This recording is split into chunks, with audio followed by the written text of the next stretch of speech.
Guys, back to new video. आज की video हम क्वेश्चन नंबर 2 RS अग्रवाल का करेंगे अर्थमेटिक प्रोग्रेशन में से। अगर आप वीडियो में नए हैं तो वीडियो को लाइक कर दीजिए, चैनल को सब्सक्राइब कर दीजिए। तो पहला क्वेश्चन पढ़ लेते हैं guys. The 28 term of the AP 9, 13, 17, 21। तो इसमें हमें इस AP की 20 टर्म निकालनी है, तो एक बार कॉपी में देख लेते हैं।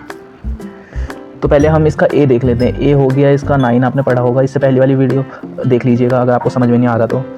D का फॉर्मूला आपको पता है A2 माइनस A1, 13 माइनस 9, 4।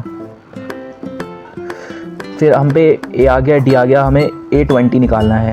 तो A का फॉर्मूला क्या था? A plus N minus 1 into D। A20, अगर आपने मेरी पुरानी वीडियो देखी हो तो उसमें आपको पता होगा कि हमें पिछली टर्म मतलब A20 है तो एक कम D लिखना है, तो हम ये लिख सकते हैं A प्लस 19D। फिर वैल्यू पुट कर लीजिए, A की जगह ये, 19 की जगह 4। फिर हम मल्टीप्लाई कर देंगे, 19 90 92 88 90 54 90 76 आ गया। फिर 76 और प्लस 9, तो यह हो जाएगा आपका 85। तो आपका A20 आ जाएगा 85। फिर हम नेक्स्ट क्वेश्चन देख लेते हैं। इसमें अब इस AP में हमें 35 टर्म निकालनी है, तो एक बार नोटबुक में देख लेते हैं।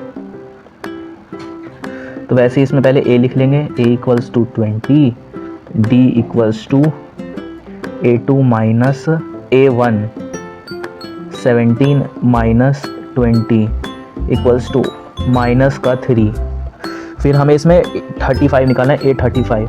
तो A35 के लिए आपको पता है एक D कम लेनी है, A प्लस 34D। फिर हम इसमें वैल्यू पुट कर लेंगे, A की जगह 20 और D की जगह 34 माइनस 3। फिर इसकी मल्टीप्लाई कर लेंगे साइड में,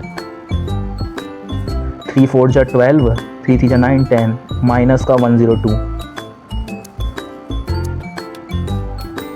फिर ये प्लस माइनस माइनस तो माइनस होता है, तो ये साइन माइनस में चेंज हो जाएगा। फिर इसे माइनस कर देंगे तो 102 में से 20 गए, 2 में से 0 गए 2, तो ये 82 हो जाएगा आपका। A35 82। तो फिर अब हम इसमें थर्ड पार्ट देख लेते हैं। फिर अब हम इस रूट वाली AP में हमें इसमें 18 टर्म निकालनी है, तो इस क्वेश्चन को नोटबुक पे देख लेते हैं गाइस। तो आप रूट 2 को रूट 2 लिख सकते हैं, रूट 18 को आप लिख सकते हैं 2 इंटू 3 इंटू 3, तो इसमें पेयर बन जाएगा 3 का। फिर रूट 50 को आप लिख सकते हैं 5 इंटू 5, फिर इसमें अगर आप मल्टीप्लाई करेंगे तो रूट 50 आएगा। फिर हम रूट 98 को लिख सकते हैं 2 इंटू 7 इंटू 7, फिर इसमें भी पेयर बन जाएगा। तो फिर अब इसी AP को लिख लेते हैं 3 रूट 2, 5 रूट 2, 7 रूट 2। तो ये हमारी एक AP बन गई है। तो फिर अब हमें इसमें से A है हमारा रूट 2, D है A2 minus A1, 3 root 2 minus root 2, तो इसका आंसर आएगा 2 रूट 2। फिर अब हम इसे उसमें पुट कर देंगे वैल्यू। तो हमें इसमें A18 निकालना है, तो A18 लिखेंगे और एक D कम लेंगे, A प्लस 17D। तो रूट 2 की A की जगह रूट 2 प्लस 17 की जगह 2 रूट 2 लिख लेंगे, क्योंकि D की जगह 2 रूट 2 आएगा ना, इसमें पहली वैल्यू हमने निकाल रखी है। तो 2 रूट 2 तो वैसे हो जाएगा, 7 2 जा 34 रूट 2, तो इन दोनों को प्लस करेंगे तो 35 रूट 2। A18 आ जाएगा 35 रूट 2। फिर हम फोर्थ पार्ट देख लेते हैं। इसमें इस AP में हमें 9 टर्म निकालनी है, ये फ्रैक्शन में है। अगर इसकी नीचे वाली टर्म बराबर नहीं दी होती तो फिर आपको एलसीएम लेकर पहले सबको इक्वल करना होता। देख लेते हैं पहले। तो इसमें A हो जाएगा 3/4, D हो जाएगा आपका 5/4 माइनस 3/4 इक्वल्स टू 5 में से 3 गए 2/4 हो जाएगा, D आपका 2/4। फिर हमें इसमें A9 निकालना है, A9 इक्वल्स टू एक D कम लेना, आपको पता है A प्लस 8D। तो A की जगह लिख देंगे 3/4 और D की जगह लिख देंगे 2/4। ये मल्टीप्लाई कर देंगे, 8 बन जाएगा 8 2 16, 16/4 और 16/4, और तो ये हो जाएगा आपका 19/4।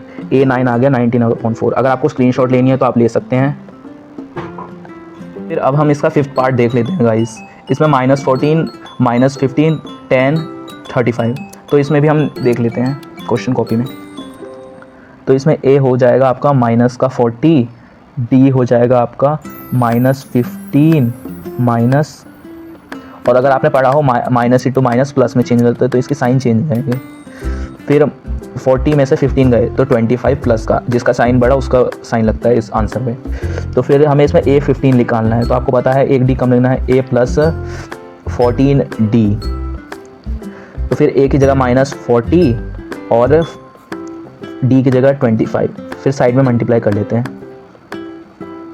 5 4 जा 20, 5 1 जा 5 7, 4 2 जा 8, 3 1 जा 3, 7 + 8 15 और एक 350 हो जाएगा आपका। तो -40 में से प्लस का 350 गया तो 310, जिसका साइन बढ़ा उसका साइन, ये आपका आ जाएगा आंसर। A15 है 310। अगर आपको स्क्रीनशॉट लेना है तो आप ले सकते हैं। और प्लीज़ गाइस सब्सक्राइब कर दीजिए, लाइक कर दीजिए, अगर चैनल पर नए हैं तो सब्सक्राइब कर दीजिए।